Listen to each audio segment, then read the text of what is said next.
Λοιπόν, επειδή έχω κουραστεί με αυτή τη μαλακία, κοιτάξτε λίγο εδώ τους καφέδες αυτούς. Βλέπεις, κοίτα αυτόν και κοίτα και αυτόν. Έχω βάλει εδώ την ημερομηνία που λύγει. Μην ψαρώνετε, γιατί έχω πολλούς. Ωραία. Προσφορά, λέει, καπνές καφέ, πάτε να πάρετε προσφορά. Και αγοράζεις αυτόν. Αυτόν εδώ αγοράζεις. Συνήθως σε προσφορά αγοράζεις αυτόν. Όχι αυτόν.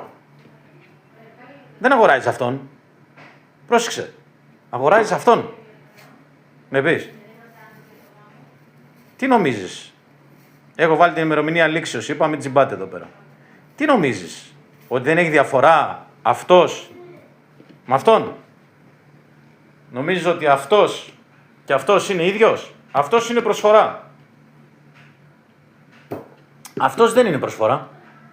Όχι ότι δεν είναι επανάκριβη. Δεν το συζητάμε. Κοιτάξτε λίγο εδώ. Έχετε βρει τη διαφορά. Είναι μπροστά στα μάτια σας η διαφορά της προσφοράς. Να σας την πω ή την καταλάβατε. Κοίτα εδώ. Τι γράφει εδώ. 100% καφές υπεύθυνης προέλευσης. Βλέπεις. Αυτό εδώ δεν είναι προσφορά. Αυτό εδώ. Γιούχου. Πού είναι. Πού είναι.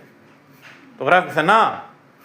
Όχι. Άρα τι σημαίνει. Ότι αυτό μάλλον είναι λίγο ό,τι να είναι. Ενώ αυτό. Εντάξει. Όχι ότι δεν έχουν βγάλει και αυτό προσφορά. Αλλά συνήθως η προσφορά που αγοράζετε παιδάκια, γατάκια, είναι αυτή εδώ.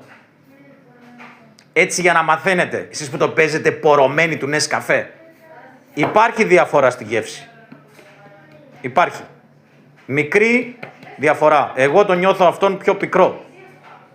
Πιο πικρό. Αυτή είναι η διαφορά, κύριοι. Ξυπνήστε. Άντε, γεια.